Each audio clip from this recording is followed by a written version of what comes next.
Ads లేకుండా latest episodes చూడండి.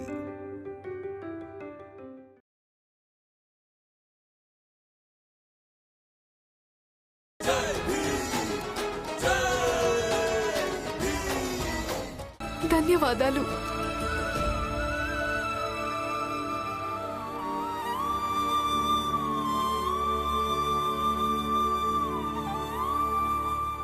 వస్తాను నాన్న.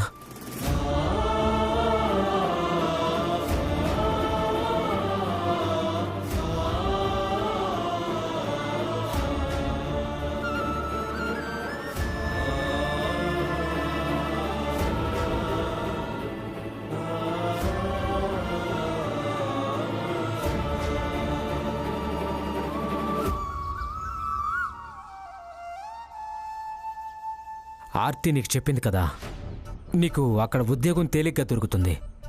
కానీ మా అందరికీ చెప్పలేదు మాకు కూడా అక్కడ పని దొరుకుతుందని. కానీ ఒకవేళ మేమంతా నీతో పాటు వచ్చామనుకో, అప్పుడు ఖచ్చితంగా ఉద్యోగం దొరుకుతుంది. అలాగే ఆర్తి మీకు చెప్పింది కదా ఈరోజు అక్క వచ్చేటప్పుడు మీరందరూ తనతో వచ్చేయమని. అందుకే ఒకవేళ నువ్వు మా అందరిని తీసుకెళ్ళావంటే మేము నీకు రుణపడి ఉంటాం. కానీ నాకు ఉద్యోగం అవసరం లేదు కదా. అమ్మా, మీకు అవసరం లేదు, కానీ వీళ్ళందరికీ ఉద్యోగం చాలా అవసరం. వీళ్ళంతా చెప్పిందని ఒప్పుకోండి. శోభా, చూడు నీ కొడుకు దీపక్ ఎంత తెలివైనవాడు. ఆ భీమ్తో కలిసి ఉంటాడు కదా, ప్రభావం కనిపిస్తోంది. తను చెప్తున్నాడు కదా, తను చెప్పిన దానికి అంగీకరించు.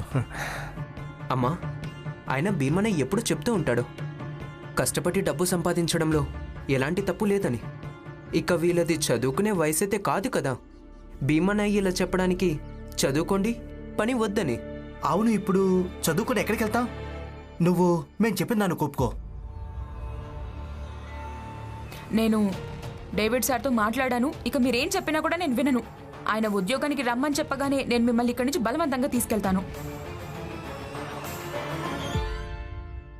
సరే, నేను వస్తాను. చాలా సంతోషం. అలా అన్నా బాగుంది, చాలా బాగుంది.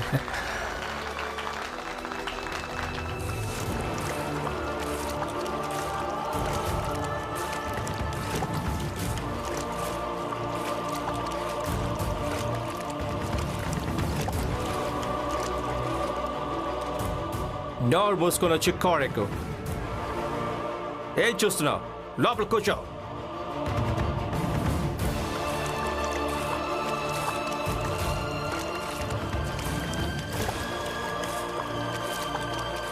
రమా, నీ బిందె నిండిపోయి అందులో నీళ్లు కింద పడుతున్నాయి.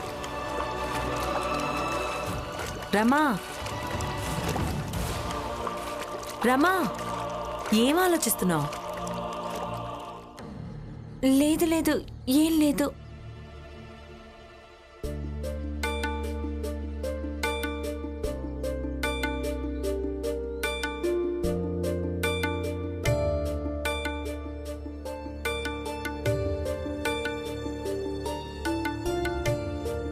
అక్క,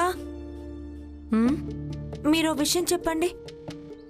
మీరు ఎక్కడ పని చేస్తున్నారో అక్కడ యజమాని బలవంతంగా మీ చేయి పట్టుకుంటే మీరేం చేస్తారు? చేయి విడిపించుకుంటాను. అయినా వదిలిపెట్టకుంటే వెనక్కి తోసేస్తాను. కానీ ఆర్తి గారు అలా ఏం చెయ్యలేదు కదా. ఏంటి అంటే? చెప్తానక్క, మీరు ఇలా బలవంతంగా తన చేయి పట్టుకొని తీసుకెళ్ళకండి. రమా, నువ్వు వెళ్ళి నీ పని చూసుకో.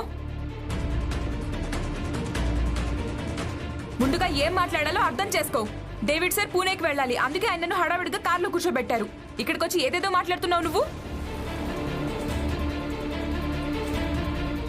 దీని గురించి ఒకసారి శోభ పిన్నితో మాట్లాడావా? అసలు మీ ఇద్దరు ఏం మాట్లాడుతున్నారు?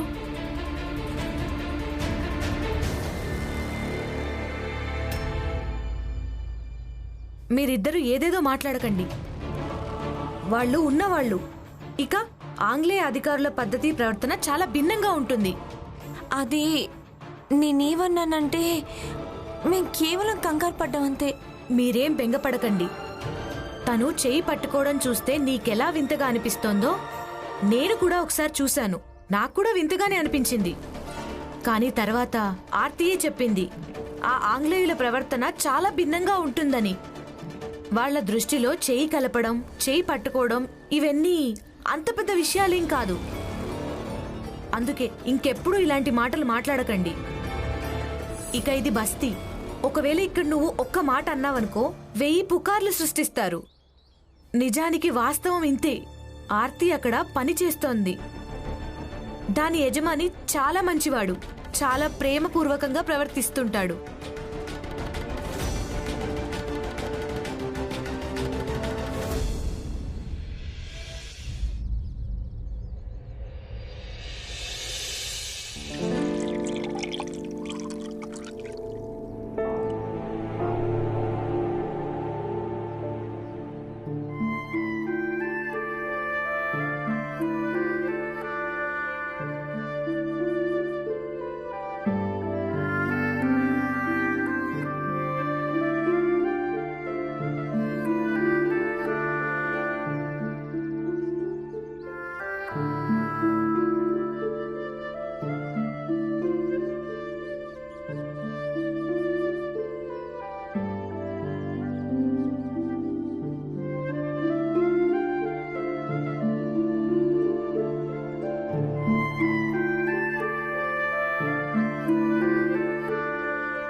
చాయ్?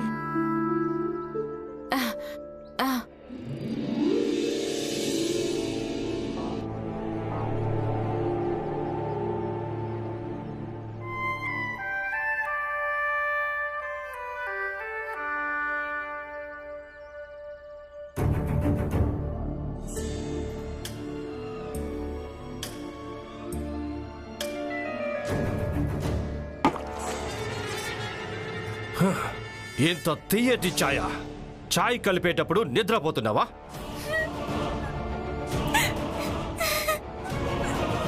ఇప్పుడు ఏడవడం ఆపే. నేను మా ఇంటికి వెళ్ళిపోతాను. మీరు ఇంకేమన్నా పనిలో పెట్టుకోండి, మీకోసం మంచి చాయ్ పెట్టిస్తుంది. ఇప్పుడు నేను ఎంతో ప్రేమగా మీకోసం చాయ్ కల్పించాను. మీరు నన్ను మెచ్చుకోవడానికి బదులు మీరు నన్ను కోపడుతున్నారా? దీనికంటే నేను మా ఇంటికి వెళ్ళిపోవడమే మంచిది.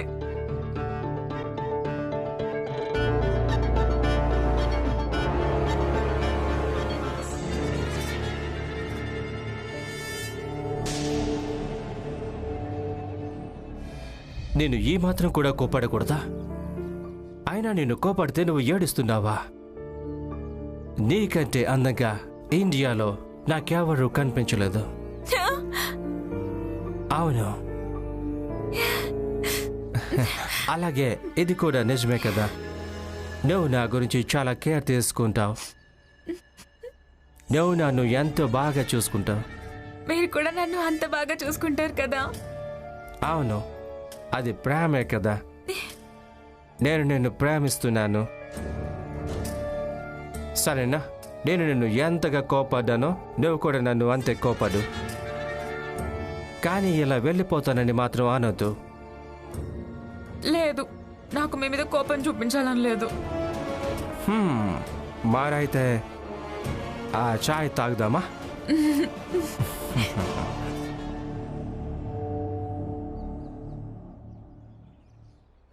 శోభా పిన్ని చెప్పింది కూడా నిజమే. ఎవరికి తెలుసు నువ్వెలా అనుకుంటున్నావని? అలాంటిదేమీ లేకపోవచ్చు. వాళ్ళు డబ్బున్న వాళ్ళు. వాళ్ళ పద్ధతులు, ఆలోచనలు అన్నీ మనకు భిన్నంగా ఉంటాయి. ఏమో,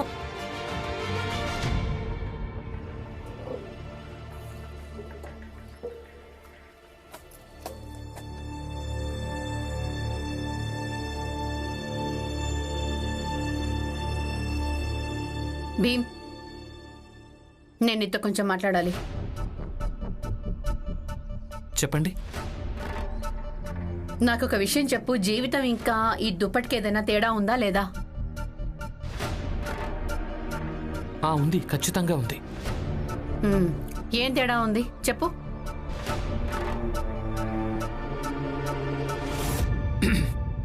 నాకేమనిపిస్తోందంటే మీరేదో ముఖ్యమైన విషయం గురించి మాట్లాడాలనుకుంటున్నారని. అదేంటో చెప్పండి. భీమ్, నా జీవితం ఏమీ ఒక దుప్పటి లాంటిది కాదు, ఎవరికి ఎలా అనిపిస్తే అలా మడిచేసి ఒక మూలన పడేయడానికి. చూడు భీమ్, నేను నా దుఃఖం ఏంటో నీతో చెప్పేశాను. ఇక నువ్వే నాకు ఒక బిడ్డను దత్తత తీసుకోమని కూడా చెప్పావా లేదా? దాని విషయంలో ఏదేదో జరిగిపోయింది. ఇక ఈరోజు పరిస్థితులు కొంచెం కష్టంగా ఉండేసరికి అందరూ కలిసి ఇప్పుడు నేను కన్న కలల్ని మడిచి ఒక మూలన పడేశారు. ఇక దాని గురించి నేనేం మాట్లాడకూడదని ఆశిస్తున్నారు. ఇది సరైందేనా? కాదు, ఇది సరైంది కాదు. ఇప్పుడు చెప్పు మరి, ఈ విషయంలో నువ్వు ఏం చేస్తావో చెప్పు నాకు. ఎందుకంటే ఈ ఇంట్లో నీ మీద తప్ప ఇంకెవ్వరి మీద ఎలాంటి ఆశ లేదు.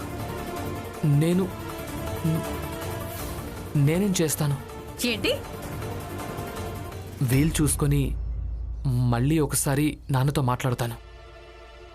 వీలు చూసుకునేందుకు ఇప్పుడే మాట్లాడదాం.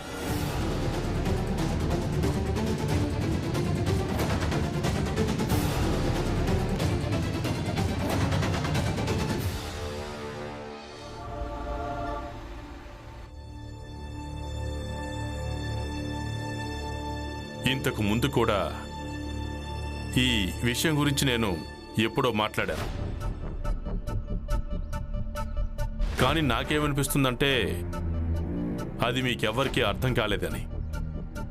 అందుకే మీకు ఇప్పుడు ఇంకా స్పష్టంగా చెప్పాలనుకుంటున్నాను, అందరికీ చెప్పాలనుకుంటున్నాను. మీరా, రమా, కొంచెం లోపలికి రండి. ఏంటి, ఏమైందన్నయ్యా? చెప్తాను. ఏంటంటే జీజాబాయ్ ఒకటే ప్రశ్న ఒకవేళ పదే పదే అడుగుతూ ఉంటే దానికి 2 ఉపాయాలుంటాయి. మొదటిది దాన్ని పూర్తిగా అర్థమయ్యేలా చెప్పడం. ఇక రెండవది ఆ ప్రశ్నను వేళ్లతో సహా అంతం చేయడం. ఇక నేను ముందుగా అర్థమయ్యేలా చెప్పాలనుకుంటున్నాను. మీరందరూ నా వయసును చూడండి. ఇప్పుడు నాకు వయసు ఎంత అయిపోయిందంటే నా పిల్లలకు పిల్లలు పుట్టే సమయం. ఈ వయసులో నేను మనవలు మనవరాళ్ల కలలు కనడం మంచిది. నిజమే కదా? లేక ఈ వయసులో నేను బిడ్డను దత్తత తీసుకోవడం గురించి ఆలోచించాలా?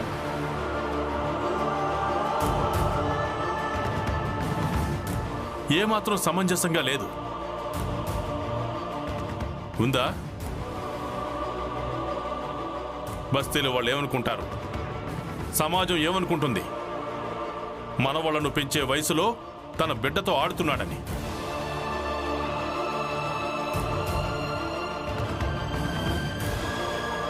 జీజాబాయ్, బిడ్డ గురించి అంత తపనుంటే అది నువ్వు నీ మనవలు మనవరాలతో కూడా తీర్చుకోవచ్చు. నా మాట విని ఈ బిడ్డల్లోనే నువ్వు నీ బిడ్డను వెతుక్కో. తన మీదే నీ తల్లి ప్రేమ మొత్తం చూపించుకో. ఎందుకంటే జీజాబాయ్, ఇదంతా మనసుకు సంబంధించింది. ఒకవేళ ఎవరినైనా బిడ్డగా అనుకుంటే బిడ్డ అవుతాడు, లేదంటే మీరు చెప్తున్నారా? ఇక నేను అర్థం చేసుకోవాలా? ముందు నేను చెప్పేది పూర్తిగా విను. రెండో ఉపాయం ఏంటంటే ఆ ప్రశ్నని అంతం చేయడం.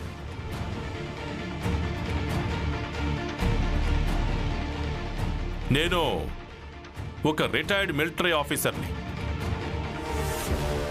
మిలిటరీలో ఉద్యోగం చేస్తున్నప్పుడు చాలా తిరిగాను. కనీసం 40 కంటే ఎక్కువ వనమూలికల గురించి తెలుసు. వాటి రసం తాగడం వల్ల మనిషి చనిపోతాడు.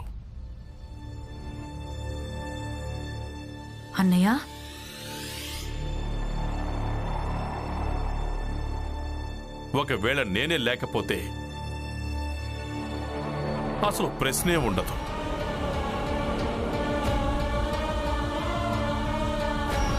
ఈ బిడ్డను దత్తత తీసుకోవడం అనే విషయంలో నేను చెప్పింది అర్థం చేసుకుంటే సరే, లేదంటే ఏదో ఒక రోజు అవి తీసుకొచ్చి ఉదయం ఛాయ్కి బదులుగా వనమూలికల రసం తాగేస్తాను. నాన్నా, అన్నయ్య అసలు ఏమంటున్నారు మీరు? మీరా, ఇది కాకుండా ఈ ఇంట్లో వేరే ఏ పద్ధతిలో చెప్పినా విషయం అర్థమవుతుందా?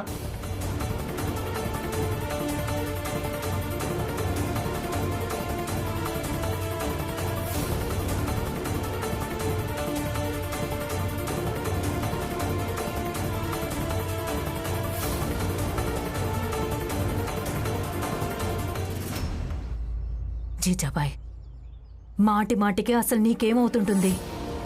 ముందుగా నువ్వే అన్నావు భీమ్ బిడ్డను దత్తత తీసుకోవాలనే విషయం చెప్పి నీకు అన్నయ్యకు ఉన్న బంధాన్ని తెంచాలనుకుంటున్నాడని. ఇప్పుడు నువ్వే ఆ విషయాన్ని తీస్తున్నావా? ముందు ఆలోచించు, మనసులో చర్చించుకో, ఆ తర్వాత చెప్పు ఇప్పుడు నువ్వేం చేస్తావో.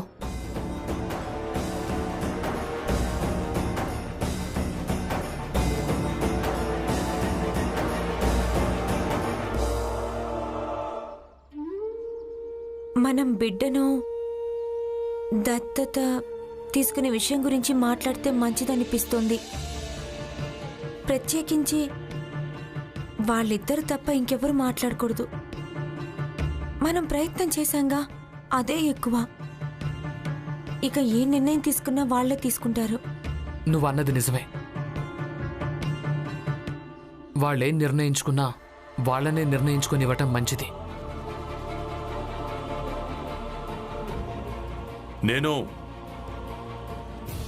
నేను పిల్లల ముందు విషం తాగి చనిపోతాను అన్న మాట అనకుండా ఉండాల్సింది. కానీ నా దగ్గర మరో మార్గం ఏమీ లేదు. జిజాబాయ్ ఎక్కడ వింటుందని? కేవలం వినిపించడం కోసమే పెళ్లి చేసుకున్నారా నన్ను?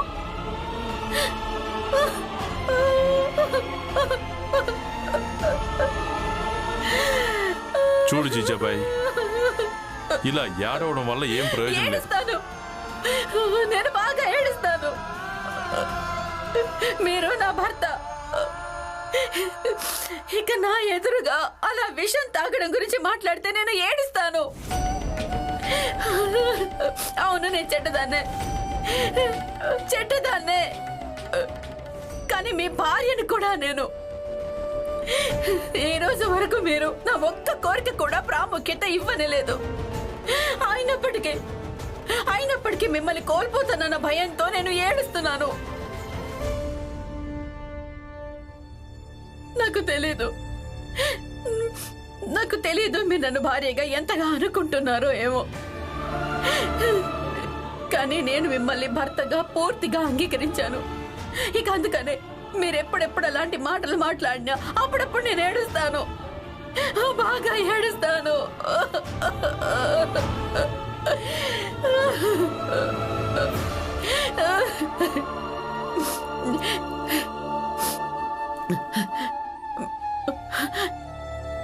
అయినా మీరిలాంటి వాళ్ళ? కోడలు, కొడుకు, తమ్ముడు, చెల్లెలు, మీకు అన్ని బంధాల గురించి అవగాహన ఉంది. కేవలం ఒక్క భార్యాభర్తల బంధం గురించి అవగాహన లేదు. ఎదురుగా మీ భార్య నిలబడి ఏడుస్తోంది. ఇక మీరు తన కన్నీళ్లు కూడా తెడవలేకపోతున్నారు. సరేలేండి, లోపలికెళ్ళి నేను ఒంటరిగానే ఏడుస్తాను.